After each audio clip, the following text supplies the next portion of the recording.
kahit Luzon, Visayas at Mindanao. Kayo po ay nakikinig at nanonood dito sa KBS RMM News TV. Radyo na, dyaryo pa. Sa ating palatuntunang gabay at patnubay.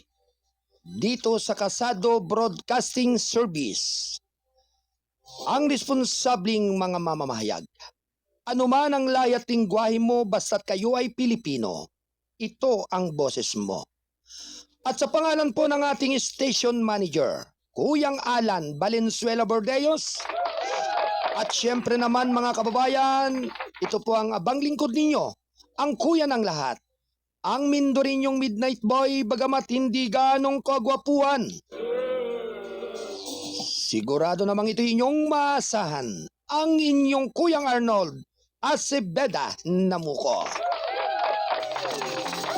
Dito sa ating palatuntunang gabay at patnubay.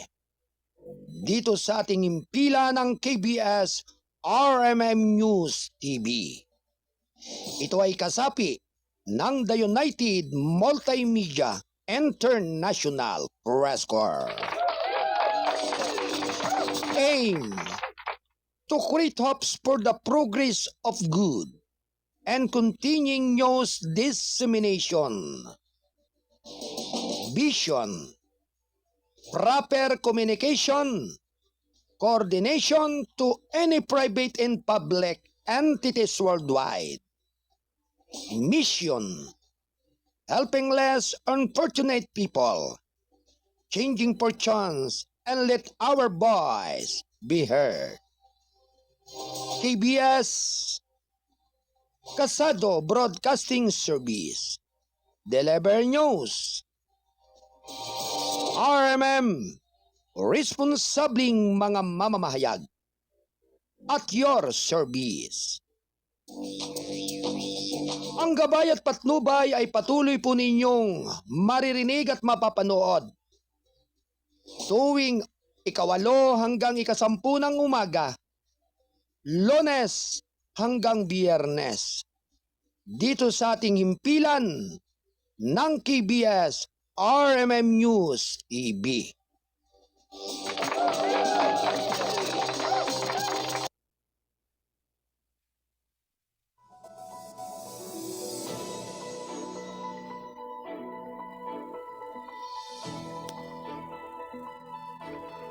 Gabay at patnubay. Palatuntunan nagbibigay inspirasyon, tatalakay sa iba-ibang pangyayari sa loob at labas ng ating bansa. Gagabay sa mga taong nangailangan ng patnubay sa kanilang mga suliranin sa buhay. At ngayon, narito ang inyong program host, ang Mindorinyong Midnight Boy, Kuyang Arnold Aceveda Namuko.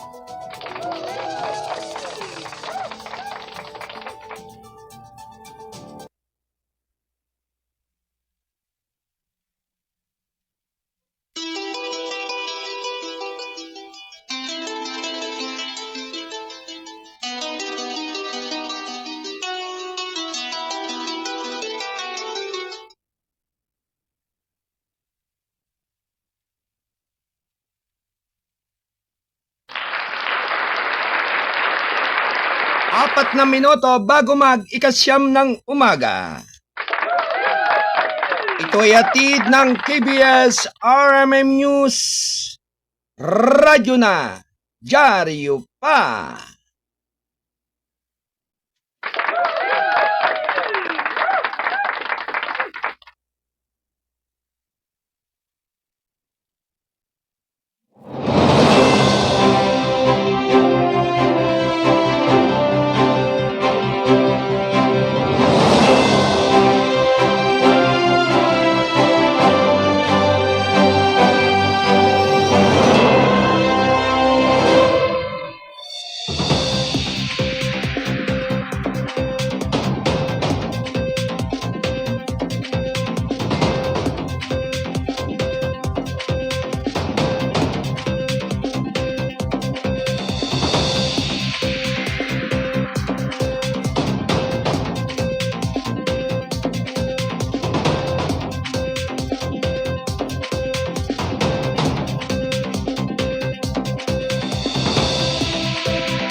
Mga kababayan Luzon, Visayas at Mindanao, kayo po ay nakikinig at nanonood dito sa KBS RMM News Radyo na Dyaryo Pa.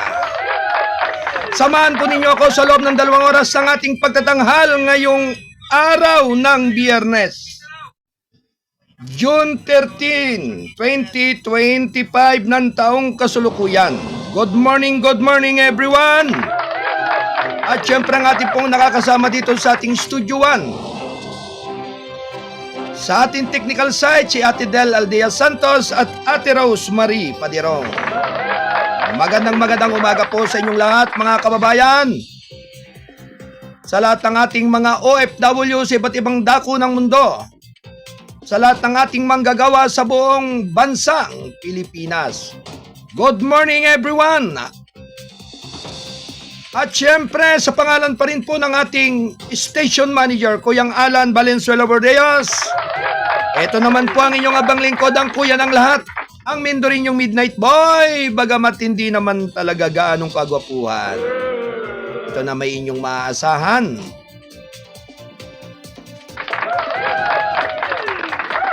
Halina po kayo, mga minamahal kong tagapakinig. Magsama-sama po tayo ngayong araw ng Biyernes. Ang araw na ito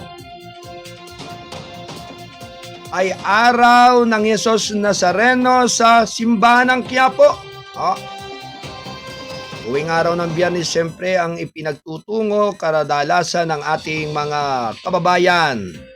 Doon sa may mga namamanata, may mga mahalagang kahilingan, lalo na po sa panahong ito. Pasukan na naman po tayo.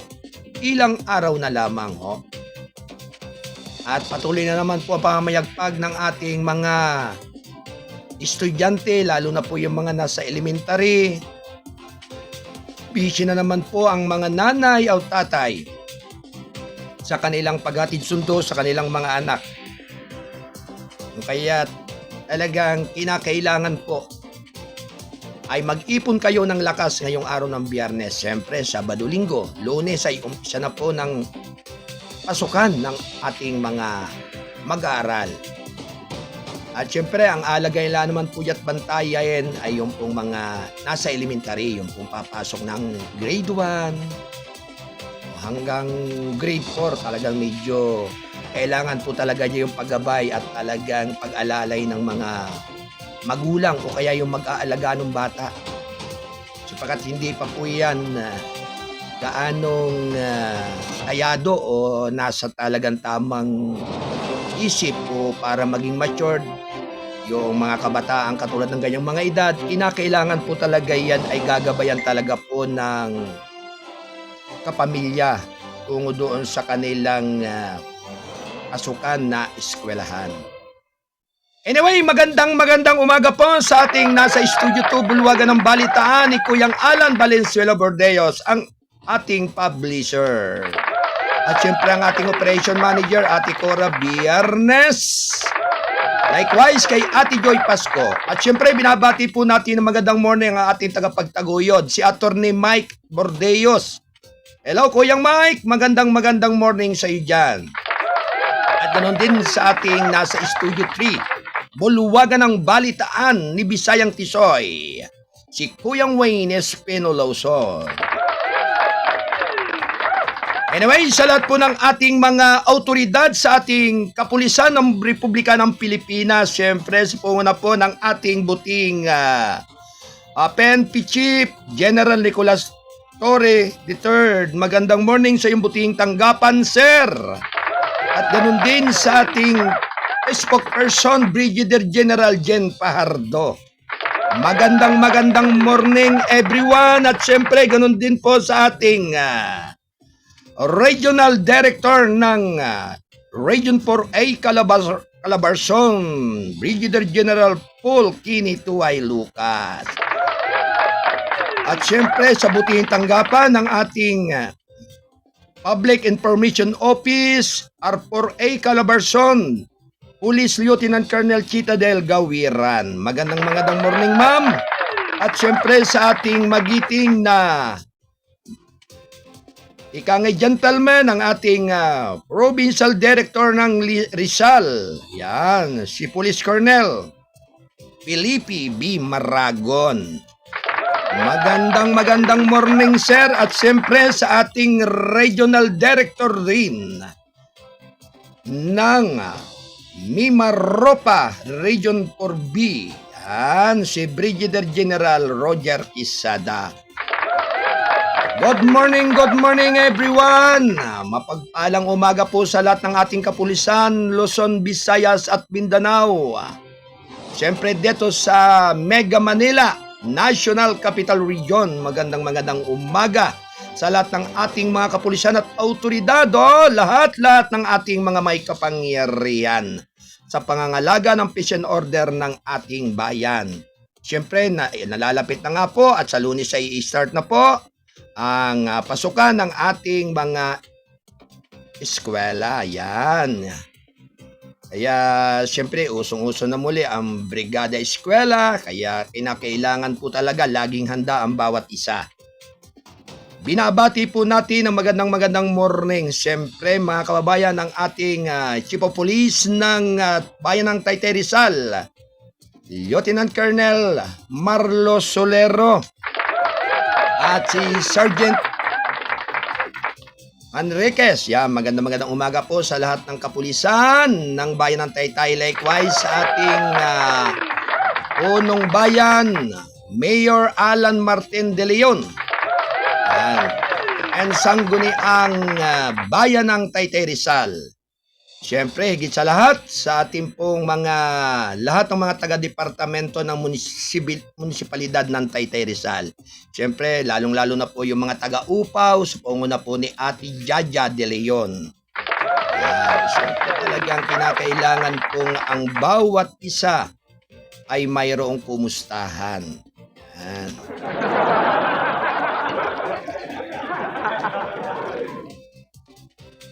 Alas 9:06 ng umaga. Magandang morning kay Chief of Staff ng Armed Forces of the Philippines, General Romeo Browner Jr.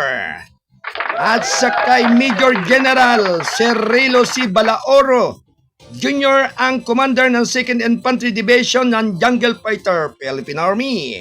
Magandang morning, sir. Sa lahat ng mga taga-2ID Press Corps dyan sa Kamkapinpin, Tanay Rizal, sa panguna ng ating buting presidente ng 2ID Press Corps at sa lahat ng mga bumubuo nito, magandang morning. Siyempre sa panguna po ni Fres Pau de la Cruz Muhar, magandang umaga po. At hindi lamang po yan mga kababayan, binabati rin po natin magandang morning yung lahat ng miyembro, lahat ng bumubuo ng Rizal Provincial Police Press Corps. At siyempre sa panguna po ng ating butihing pangulo nito, si Pres Donato Bibillones, Kuyang Win Lauson, Ate Roderica Rivera, Kuyang Jerry Acuno, Kuyang Alan Bordeos, Kuyang Arnold Paharon Jr. Likewise sa lahat po ng mga Board of Directors. Siyempre sa panguna po ni Ate Aida Tagicana, Kuyang Dan Torbeles, Kuyang Ricardo Luloy Eslita, si Ate Cora Biernes, Kuyang Arman Patulot, kay Ate Becky Custudio, Ate Pau de la Cruz, Kuyang Bernie Gamba, Kuyang Mike Francisco at ang inyong abang lingkod, siyempre bilang tumatayong Chairman of the Board ng Rizal Provincial Police Press Corps. Magandang umaga po sa lahat ng ating mga nasa lansangan, sa mga traffic enforcer na nagbabantay. Siyempre, umpisa po ngayong Biyernes, Sabado, Linggo. Siyempre, kinakailangan po i-clear ang mga lansangan. Bagamat sabi nga'y marami na naman uli ang mga naghambalang nasasakyan mula Lunes. Dahil nga po sa unang pagbubukas ng ating mga paaralan. Kaya kinakailangan po talaga medyo kaunting lamig, kaunting hinahon at kaunting pangunawa. Ang mahalaga po dyan ay pagbibigayan. Yun po ang napaka-importante sa lahat ng pagkakataon. Na ang bawat Pilipino ay kinakailangan po talaga na maging mapagpakumbaba, lalo na po sa mga pagkakataong ito'y kailangan. Siyempre, anytime kailangan po talaga yan. Para na sa gayon, ay huwag po talagang magkaroon ng anumang sigalot. Anyway, tuloy-tuloy na po ang ating pagtatanghal sa unang bahagi ng ating palatuntunan ng gabay at patnubay. At syempre, good morning kay Sister Edna Beron. Good morning po, founder at sa KBS RMM News TV. Maraming salamat. Ate Edna Beron. Magandang umaga sa mga Beron family. Yan sa Oriental Mindoro.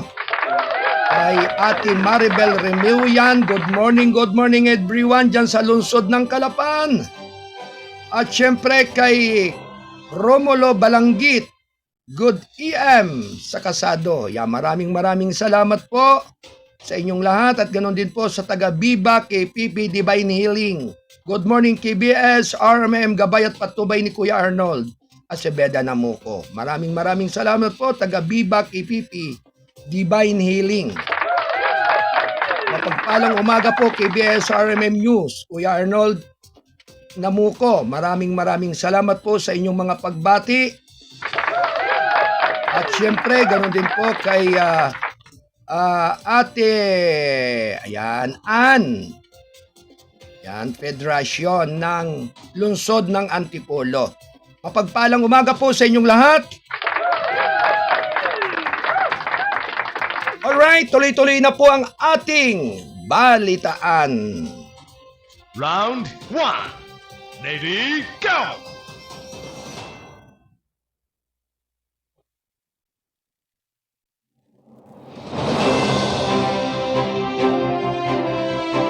Alright, sa lahat ng ating mga kasado patroller na naka-standby sa iba't ibang area ng Calabarzon, Metro Manila, Mimaropa, Mindanao at Kabisayan, standby report.